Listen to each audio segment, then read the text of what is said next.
ಇದಾದಮೇಲೆ ನೀವು ದೊಡ್ಡವರಾಗಬೇಕು, ಸಕ್ಸಸ್ಫುಲ್ ಆಗಬೇಕು, ಯಶಸ್ಸಾಗಬೇಕು ಅಂದರೆ ಎತ್ತರದ ಗುರಿ ಇಟ್ಕೋಬೇಕಪ್ಪ. ನಾವು ಗುರಿ ಇಟ್ಕೊಳ್ಳೋದೇ ಹೋದರೆ ಆಗಲ್ಲ. ನಿಮ್ಮ ಗುರುಗಳ ಮೇಲೆ ತುಂಬ ನಂಬಿಕೆ ಇರಬೇಕು, ನಿಮಗೆ ಶ್ರದ್ಧೆ ಇರಬೇಕು.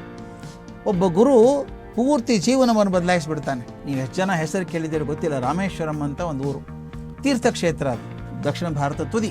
ಅಲ್ಲಿ ಒಂದು ಶಾಲೆ, ಸರ್ಕಾರಿ ಶಾಲೆ, ಸಮುದ್ರ ದಂಡೆ ಮೇಲೆ ಇರುವಂಥದ್ದು. ಅದೇನು ಅವಕಾಶಗಳಿಲ್ಲ, ಚೆನ್ನಾಗಿಲ್ಲ, ಶಾಲೆ ಇಲ್ಲ, ಕಟ್ಟಡ ಚೆನ್ನಾಗಿಲ್ಲ, ನೆಲಕ್ಕೆ ಫ್ಲೋರಿಂಗೇ ಇಲ್ಲ, ಬರೀ ಮರಳಿತ್ತು. ಅಲ್ಲಿ ಮಕ್ಕಳು ಶಾಲೆಗೆ ಹೋಗಬೇಕು, ಸಾಮಾನ್ಯ ಬೆಸ್ತರ ಮಕ್ಕಳು ಹೋಗೋದಿಲ್ಲ. ಅಲ್ಲಿ ಒಬ್ಬ ಶಿಕ್ಷಕ, ಅಲ್ಲಿ ಕಲಿಕಾ ಸಾಮಗ್ರಿಗಳು ಏನೂ ಇಲ್ಲ ಪಾಪ ಅವರಿಗೆ. ಆ ಶಿಕ್ಷಕ ಏನು ಮಾಡ್ತಿದ್ದ ಗೊತ್ತಾ, ಮಕ್ಕಳ ಬಗ್ಗೆ ತುಂಬ ಪ್ರೀತಿ.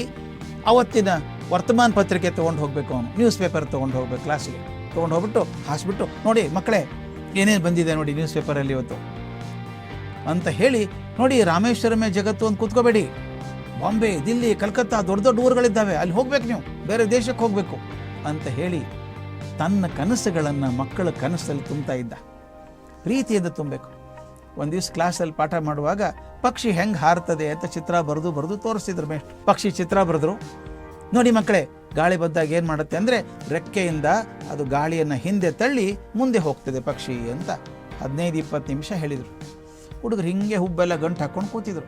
ಯಾಕ್ರೋ ಅರ್ಥ ಆಗಲಿಲ್ಲೇನ್ರೋ ಅಂದರು. ಇಲ್ಲ ಸರ್ ಅರ್ಥ ಆಗಲಿಲ್ಲ ಅಂದ್ರು ಹುಡುಗರು. ಅಯ್ಯೋ ಎಷ್ಟು ದಡ್ಡ ಐತೆ, ಹೊರಗೆ ಬಂದ್ರೋ ಕ್ಲಾಸಿಂದ ಅಂದರು. ಹೊರಗೆ ಸಮುದ್ರ ದಂಡೆ ಮೇಲೆ ಬರಬೇಕು. 100 ಪಕ್ಷಿ ಹಾರ್ತಾ ಇದ್ದಾವೆ.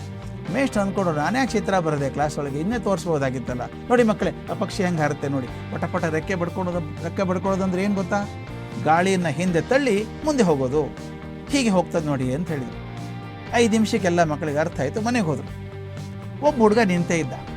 ಯಾಕೋ ಇನ್ನೇನು ಪ್ರಶ್ನೆ ಇದೆಯೇನೋ ಅಂದರು. ಹೌದು ಸರ್, ಒಂದು ಪ್ರಶ್ನೆ ಇದೆ ಸರ್. ಏನು ಸರ್? ನೀವು ಹೇಳಿದ್ರಿ ಪಕ್ಷಿ ರೆಕ್ಕೆಯಿಂದ ಗಾಳಿಯನ್ನು ಹಿಂದೆ ತಳ್ಳಿ ಮುಂದೆ ಹೋಗ್ತದೆ ಅಂತ ಹೇಳಿದ್ರಿ ಸರ್, ಆದರೆ ವಿಮಾನದ ರೆಕ್ಕೆ ಹಿಂಗೆ ಇರುತ್ತಲ್ಲ ಸರ್, ಅದು ಬಡ್ಕೊಳ್ಳೋದೇ ಇಲ್ಲ, ಗಾಳಿ ಹಿಂದೆ ತಳ್ಳೋದೇ ಇಲ್ಲ, ಅದು ಹೆಂಗೆ ಹಾರುತ್ತೆ ಸರ್? ಮತ್ತು ಅದ್ರ ಇಷ್ಟೊಂದು ಜನ ಇರ್ತಾರೆ, ಅಷ್ಟೊಂದು ಸಾಮಾನು ಹೊತ್ಕೊಂಡು ಹೋಗಿರ್ತಾರೆ, ಹೆಂಗೆ ಹೊರ್ತದೆ ಅದು? ಪಾಪ ಬಡ ಮೇಷ್ಟ್ರು, ಪ್ರಾಮಾಣಿಕ ಮೇಷ್ಟ್ರು. ಹೌದು ಮಗು, ನನಗೆ ಗೊತ್ತಿಲ್ಲಪ್ಪ, ನಾನು ಇದುವರೆಗೂ ಒಂದ್ಸಲ ವಿಮಾನಕ್ಕೆ ಹೋಗೋದಂತೂ ಅಲ್ಲ, ಏರ್ಪೋರ್ಟೇ ನೋಡಿಲ್ಲ ನಾನು. ಆದರೆ ನೀನು ತಿಳ್ಕೊಬೇಕು, ವಿಮಾನ ಬಗ್ಗೆ ತಿಳ್ಕೊಬೇಕು ಅಂದ್ಬಿಟ್ಟು ಹೇಳಿದ್ರಂತೆ. ನೋಡು ಮಗು, ನೀನು ದೊಡ್ಡವನಾದ್ಮೇಲೆ ಒಂದು ಒಳ್ಳೆ ವಿಮಾನ ಮಾಡಿ ಚಂದ್ರನ ಮೇಲೆ ತೊಗೊಂಡು ಹೋಗಬೇಕು. Make an excellent plane and take it on moon. ಒಳ್ಳೆ ವಿಮಾನ ಮಾಡಿ ಚಂದ್ರನ ಮೇಲೆ ತೊಗೊಂಡು ಹೋಗು ಅಂದರು. ಆ ಮಾತು ಹುಡುಗನ ಎದೆಯಲ್ಲಿ ಕೊರೆದಂಗಾಯ್ತು. ಹುಡುಗ ಮನೆಗೆ ಬಂದ. ಕನಸು ಕೂಡ ವಿಮಾನದ್ದೇ ಅವನಿಗೆ. ಚಿತ್ರದಲ್ಲಿ, ಪೇಪರಲ್ಲಿ ಯಾವುದೇ ವಿಮಾನ ಚಿತ್ರ ಬಂದರೆ ಕತ್ತರಿಸ್ಬೇಕು, ಒಂದು ಪುಸ್ತಕ ಕಾಣಿಸ್ಕೋಬೇಕು, ವಿಮಾನ ನೋಡಬೇಕು. ವಿಮಾನಗಳ ಬಗ್ಗೆ ಹಗಲು ರಾತ್ರಿ ಚಿಂತೆ ಶುರು ಆಯಿತು. ಇಂಜಿನಿಯರಿಂಗ್ ಓದಿದ ಹುಡುಗ. ಮುಂದೆ ಅಮೇರಿಕ ನಾಸಾಕ್ಕೆ ಹೋದ. ನಾಸಾಕ್ಕೆ ಹೋಗಿ ಅಲ್ಲಿ ಕ್ಷಿಪಣಿಗಳನ್ನು ಮಾಡೋದು ಹೇಗೆ ಅಂತ ಕಲ್ತ್ಕೊಂಡ. ಭಾರತಕ್ಕೆ ಬಂದು ಸ್ಪೇಸ್ ರಿಸರ್ಚ್ ಆರ್ಗನೈಸೇಷನ್ ISRO ಅಲ್ಲಿ ಸೇರಿಕೊಂಡ. ಆಮೇಲೆ DRDO ಅಂತಿದೆ ಬೆಂಗಳೂರಲ್ಲಿ, ಡಿಫೆನ್ಸ್ ರಿಸರ್ಚ್ ಡೆವಲಪ್ಮೆಂಟ್ ಆರ್ಗನೈಸೇಷನ್, ಅಲ್ಲಿ ಬಂದು ಡೈರೆಕ್ಟರ್ ಅಂತ ಬಂದರು. ಮಿಸೈಲ್ಸ್ ಮಾಡಿದರು, ಕ್ಷಿಪಣಿಗಳನ್ನು ಮಾಡಿದರು. ಮಿಸೈಲ್ ಮ್ಯಾನ್ ಆಫ್ ಇಂಡಿಯಾ ಅಂತ ಹೆಸರಾಯಿತು. ಭಾರತ ರತ್ನ ಪ್ರಶಸ್ತಿ ಹುಡ್ಕೊಂಡು ಬಂತು. ಆಮೇಲೆ ಭಾರತದ ರಾಷ್ಟ್ರಪತಿ ಆದರು. ಯಾರು ಅಂತ ಹೇಳಬೇಕಾಗಿಲ್ಲಲ್ಲ, ಡಾಕ್ಟರ್ APJ ಅಬ್ದುಲ್ ಕಲಾಂ ಅವರು. ಅವ್ರ ಜೊತೆಗೆ 15 ವರ್ಷ ನಾನು ಬದುಕಿದ್ದೇನೆ. 15 ವರ್ಷ ಅವ್ರು ಎಷ್ಟು ಸಲ ಭೇಟಿಯಾಗಿದ್ದೇನೋ ಲೆಕ್ಕ ಇಲ್ಲ. ತುಂಬ ಪ್ರೀತಿ. 10 ಸಲ ಹೇಳ್ಬೇಕು ನನಗೆ ಈ ಕತೆ. 10 ಸಲ ಹೇಳಿದ್ದಾರೆ ಅವರು. The seed for my desire to become an aviation scientist was sown by my teacher on the beach of Rameswaram. ನಾನು ವೈಮಾನಿಕ ಸಿದ್ಧಾಂತವನ್ನು ಕಲಿಬೇಕು ಅನ್ನೋದನ್ನು ನನ್ನ ಗುರುಗಳು ಶಾಲೆಯಲ್ಲಿ ರಾಮೇಶ್ವರಂ ಸಮುದ್ರ ದಂಡೆ ಮೇಲೆ ಹಾಕಿಬಿಟ್ರೆ ನನ್ನ ಹೃದಯದಲ್ಲಿ ಅಂತ.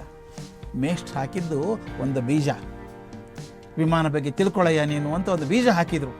ಆ ಬೀಜ ಮರ ಆಗಿ ಡಾಕ್ಟರ್ APJ ಅಬ್ದುಲ್ ಕಲಾಂ ರಾಷ್ಟ್ರಪತಿ ಆಗಬೇಕಾದ್ರೆ ಆ ಮೇಷ್ಟ್ರು ಹಾಕಿದ ಬೀಜ ಕಾರಣ.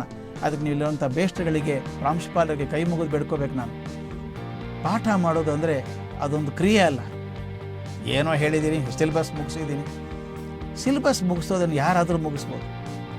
ಓದ್ಕೊಡ್ರೋ ನೀವಂದ್ರೂ ಮುಗಿದು ಹೋಗುತ್ತೆ ಸಿಲೆಬಸ್ ಕಲಿಸೋದು ಮುಖ್ಯ ಅಲ್ಲ. ದಯವಿಟ್ಟು ತಿಳ್ಕೋಬೇಕಾದದ್ದು, we are not responsible to the syllabus, we are responsible to the children. ನಮಗೆ ಸಿಲೆಬಸ್ ಜವಾಬ್ದಾರಿ ಅಲ್ಲ, ಮಕ್ಕಳ ಜವಾಬ್ದಾರಿ ಇದೆ. ನಾಳೆ ನಿಮ್ಮ ಕ್ಲಾಸಲ್ಲಿ ಕುಳಿತಂಥ ಮಗು ಒಬ್ಬ ಅಬ್ದುಲ್ ಕಲಾಂ ಆಗ್ತಾನೆ ಅನ್ನೋದಾದರೆ, ಒಬ್ಬ KR ನಾರಾಯಣನ್ ಆಗ್ತಾರೆ ಅನ್ನೋದಾದರೆ, ಒಬ್ಬ ಮನಮೋಹನ್ ಸಿಂಗ್ ಆಗ್ತಾರೆ ಅನ್ನೋದಾದರೆ, ಒಬ್ಬ ನರೇಂದ್ರ ಮೋದಿ ಆಗ್ತಾರೆ ಅನ್ನೋದಾದರೆ, ಅದಕ್ಕಿಂತ ಹೆಚ್ಚಿಗೆ ತೃಪ್ತಿ ಕೊಡೋಕ್ಕೆ ಸಾಧ್ಯ ಇದೆಯಾ? ನಾನು ನಿಮ್ಮ ಶಿಕ್ಷಕರಲ್ಲಿ ಕೈ ಮುಗಿದು ಬೇಡ್ಕೋಬೇಕು. ಒಂದೊಂದು ನಿಮಿಷ ನೀವು ಮಕ್ಕಳ ಹತ್ರ ಕಳೆದದ್ದು ಅವರ ಬದುಕಿಗೆ ತಿರುವು ತರ್ತದೆ ಅಂತ ನಂಬಿಕೆಯಿಂದ ಮಾಡಬೇಕು ನೀವು. ಅಯ್ಯೋ ಮತ್ತೆ ಬಂದನಪ್ಪ ಪೀಡೆ ಇವನು ಅನ್ಬೇಡಿ. ನಮಗೆ ಗೊತ್ತಿಲ್ಲದಂಗೆ ಬದಲಾವಣೆ ಆಗುತ್ತೆ.